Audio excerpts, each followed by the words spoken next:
ਇਹ ਜਦੋਂ ਦਾ ਇਮਰਾਨ ਖਾਨ ਆਇਆ ਕੋਈ ਕੰਮ ਨਹੀਂ ਹੋ ਰਿਹਾ। अच्छा, ਉਹ ਕਿੱਥੇ ਗਿਆ ਜੰਗੀਰ? ਉਹ ਚੀਨੀ ਵੇਚ ਰਹੇ 100 ਰੁਪਏ ਕਿਲੋ ਵਿਕ ਰਹੀ ਹੈ। ਕੀ ਗਰੀਬ ਆਦਮੀ 4 ਰੁਪਏ ਕਿਲੋ ਚੀਨੀ ਕਿੱਥੋਂ ਲਏਗਾ? ਮੈਨੂੰ ਦੱਸੋ। ਹਕੂਮਤ ਅਗਲੀ ਸੀ ਤੇ ਖਾਣਾ ਖਾ ਲੈਂਦੇ ਸੀ ਰਾਜ ਕੇ। ਹਰ ਆਜ਼ਾਦੀ आई तो कोई गल नहीं। जो पिछली हुकूमत थी वो बिल्कुल ठीक थी। जब से ये इमरान खान आया ना, इसने तो जीना हराम कर दिया लोगों को। गरीब लोग रोटी नहीं खा, दिहाड़ीदार दिहाड़ी करके आंदा वो मर के उन्हां दी रोटी नहीं पूरी होंदी। आटा 70 रुपए 75 रुपए किलो जेड़ा कि खान दे काबिल नहीं है।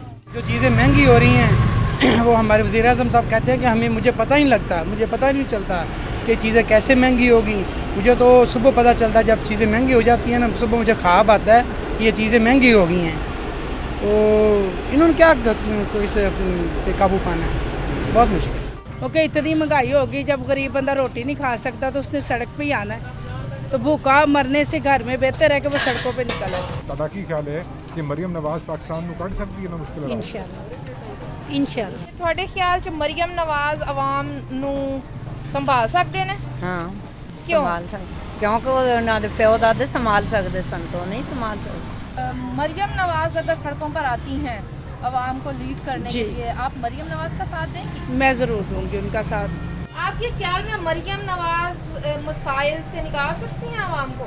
इंशाल्लाह उम्मीद है। आप उनका साथ देंगे? इंशाल्लाह, क्यों नहीं। इंशाल्लाह मजदूर सारे उनके नाल ने। किहदे नाल? मरीम नवाज दे नाल, नवाज शरीफ साहब दे नाल। मरियम दा साथ दोगे? हाँ इंशाल्लाह। कोई पैगाम मरियम वास्ते? अल्लाह ਉਹਦੀ ਮਦਦ ਕਰੇਗਾ, ਅੱਲਾ ਉਹਨੂੰ ਕਾਮਯਾਬ ਕਰੇਗਾ। बस साड़ी और नवाज शरीफ आए, उसकी बेटी आए, हम तो उसके लिए हर तरीके से तावन करेंगे। ਤੇ ਕੀ ਪੈਗਾਮ ਦੋਗੇ ਤੁਸੀਂ ਉਹਨਾਂ ਨੂੰ? उन्होंने यहो कि आओ तुसी आके ते मुकाबला करो इन्हां लोगां दा।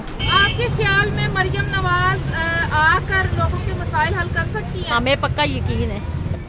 क्या यकीन है? कि मकसद है कि करेगी, जैसे बाप ने किया है तो वो भी करेगी। क्या? बाप ने मदद की है, गरीबों की साथ दिया है, तो वो भी इंशाल्लाह देगी। ਤੁਹਾਡੇ ਖਿਆਲ 'ਚ ਮਰੀਮ ਉਹਨਾਂ ਦੀ ਜੰਗ ਲੜਨ ਲਈ ਤਿਆਰ ਹੈ ਤੇ ਇਨਸ਼ਾਅੱਲਾ ਅਸੀਂ ਉਹਦੇ ਨਾਲ ਹਾਂ। ਇਹ ਨਹੀਂ ਕਿ ਅਸੀਂ ਨਵਾਸ਼ੀ ਦੇ ਕਾਇਲ ਹਾਂ, ਲੇਕਿਨ ਇਹ ਕਿ ਉਹ ਚਲੋ ਫਿਰ ਵੀ ਕੁਝ ਸੋਚਦੇ ਤੇ ਹੈ ਨਾ ਮੁਲਕ ਦਾ। ਇਹਨੇ ਕੀ ਸੋਚਿਆ? ਤੁਹਾਨੂੰ ਇੰਜ ਤੇ ਨਹੀਂ ਲੱਗਦਾ ਕਿ ਮਰੀਮ ਰਾਹ ਵਿੱਚ ਆਵਾਮ ਨੂੰ ਛੱਡ ਜਾਏਗੀ? ਨਹੀਂ ਛੱਡ ਦੇਗੀ। ਅਗਰ ਉਹਦੀ ਧੀ ਹੈ ਜਿਹਦਾ ਪਿਓ ਨਹੀਂ ਛੱਡਿਆ ਤੇ ਉਹਨੇ ਕਿੱਥੋਂ ਛੱਡਣਾ? मरीम नवाज औरत है, डर ना जाए कहीं से। बेनज़ीर भी तो औरत थी ना, तो उसने क्या कुछ नहीं किया, अपनी जान दे दी उसने आवाम के पीछे। अपनी हर चीज़ बना नहीं तो आपको यकीन है मरियम पे कि मरियम आके इनसे इंशाल्लाह हमें वो पूरा यकीन है, आगे अल्लाह जो बेहतर करे। ਤੁਹਾਨੂੰ ਇੰਜ ਤੇ ਨਹੀਂ ਲੱਗਦਾ ਕਿ ਮਰੀਮ ਰਾਹ ਵਿੱਚ नहीं छड़ेगी इंशाल्लाह, नहीं छड़ेगी, नहीं छड़ेगी इंशाल्लाह। ਤੇ ਅਗਰ ਉਹ ਸੜਕਾਂ ਤੇ ਆਂਦੇ ਰਹੇ ਤੁਸੀਂ ਨਾਲ ਨਿਕਲੋਗੇ? हाँ इंशाल्लाह निकला। अगे भी ऐसी सड़कें नहीं है, सड़कों में ही कहा है, आगे भी फुटपाथों में खलोते हैं। मरियम नवाज आवाम को रास्ते में छोड़ तो नहीं देंगी? नहीं, मुझे नहीं लगता। वो एक बड़ी अच्छी लेडी है, उनके अंदर कोई है ऐसी ताकत कि वो आवाम को संभाल सकती है। मैंने जो उनमें फ़ील किया है कि मरियम नवाज़ ऐसा नहीं करेंगी।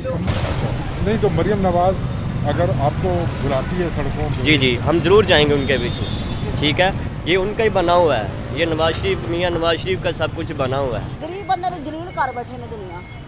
ਤੇ ਇਮਰਾਨ ਸਾਂਭ ਲੇਗਾ ਇਹ ਸਾਰਾ ਮਾਮਲਾ? ਇਹ ਨਹੀਂ ਸਾਂਭ ਸਕਦਾ, ਸਾਂਭ ਹੁੰਦੇ ਐਵੇਂ ਹੁੰਦੀ ਹੋਈ ਨਾ, ਐਵੇਂ ਹੁੰਦੀ ਕਿਉਂ? ਜੇ ਸਾਂਭ ਹੋਵੇ ਫਿਰ ਐਵੇਂ नहीं सामभ सकदा, मुश्किल है।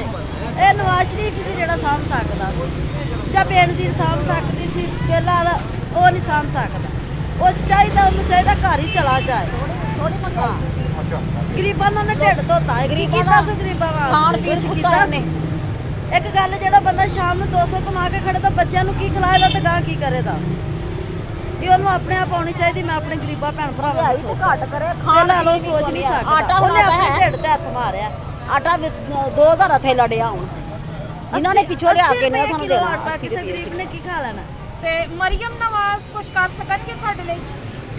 ਮੇਰੇ ਤੇ ਬੜੀ ਜੇ ਕੁਝ ਕਰ ਸਕਣ ਉਹ ਉਹਨੂੰ ਕੋਈ ਆਵਾਮ ਕਰਨ ਦੇਗੀ ਤੇ ਕਰਨਗੇ, ਨਹੀਂ ਕਰਨ ਦੇਣਾ। ਜਾਂ ਇਹ ਕੁਝ ਕਰਨ ਦੇਣਗੇ ਤੇ ਫੇਰ ਹੀ ਛੱਡਣਗੇ ਤੇ ਫੇਰ ਹੀ। ਇਹ ਮਰੀਮ ਸੜਕਾਂ ਤੇ ਆਂਦੀ ਹੈ ਤਾਂ ਤੁਸੀਂ ਸਾਥ ਦਿਓਗੇ? ਇਨਸ਼ਾਅੱਲਾ ਦਵਾਂਗੇ। ਅੱਗੇ ਵੀ ਉਹਨਾਂ ਨੇ ਸਾਥ ਦਿੱਤਾ ਤੇ ਹੁਣ ਵੀ ਅਸੀਂ ਉਹਨਾਂ ਨੂੰ ਵੋਟ ਦਿੱਤੇ ਨੇ। ਉਹਨਾਂ ਨੇ ਸਾਨੂੰ ਕਾਮਯਾਬ ਵੋਟ ਕੀਤਾ। ਨਹੀਂ ਦਿੱਤੇ, ਅਸੀਂ ਉਹਨਾਂ ਨੂੰ ਦਿੱਤੇ ਨੇ। ਬੇਨਜ਼ੀਰ ਨੂੰ ਦਿੱਤੇ ਨੇ, ਨਵਾਜ਼ ਸ਼ਰੀਫ ਨੂੰ ਦਿੱਤੇ ਨੇ। ਅੱਛਾ, ਹਾਂ, ਅਸੀਂ ਉਹਨਾਂ ਨੂੰ ਦਿੱਤੇ। ਤੇ ਤੁਹਾਨੂੰ ਇੰਜ ਤੇ ਨਹੀਂ ਲੱਗਦਾ ਕਿ ਮਰੀਮ ਰਾਹ ਵਿੱਚ ਛੱਡ ਜਾਣਗੇ ਆਵਾਮ ਨੂੰ? ਨਹੀਂ ਤੇ ਡਰੋਲਾ ਹੀ ਨਾ ਪਾਵੇ ਹੈ ਜੇ ਉਹ ਛੱਡਣਾ ਹੋਵੇ ਤਾਂ ਰੌਲਾ ਨਾ ਪਾਉਣ। ਕੋਈ ਪੈਗਾਮ ਮਰੀਮ ਵਾਸਤੇ? ਅਸੀਂ अल्लाह ताला नु कामयाब करे, अल्लाह ताला नु बहाल करे, ਕਾਮਯਾਬ ਕਰੇ ਅਸੀਂ ਇਹ ਗਰੀਬਾਂ ਭੈਣ ਭਰਾਵਾਂ ਦੀ ਉਹ ਸੁਣੇ, ਉਹਨਾਂ ਦੀ ਮਦਦ ਕਰੇ, ਆ ਮਹਿੰਗਾਈ ਘੱਟ ਕਰਨ। आप उनको कुछ पैगाम को मैसेज देना चाहेंगी मरियम नवाज को, क्या उनसे क्या तवक्को करती हैं?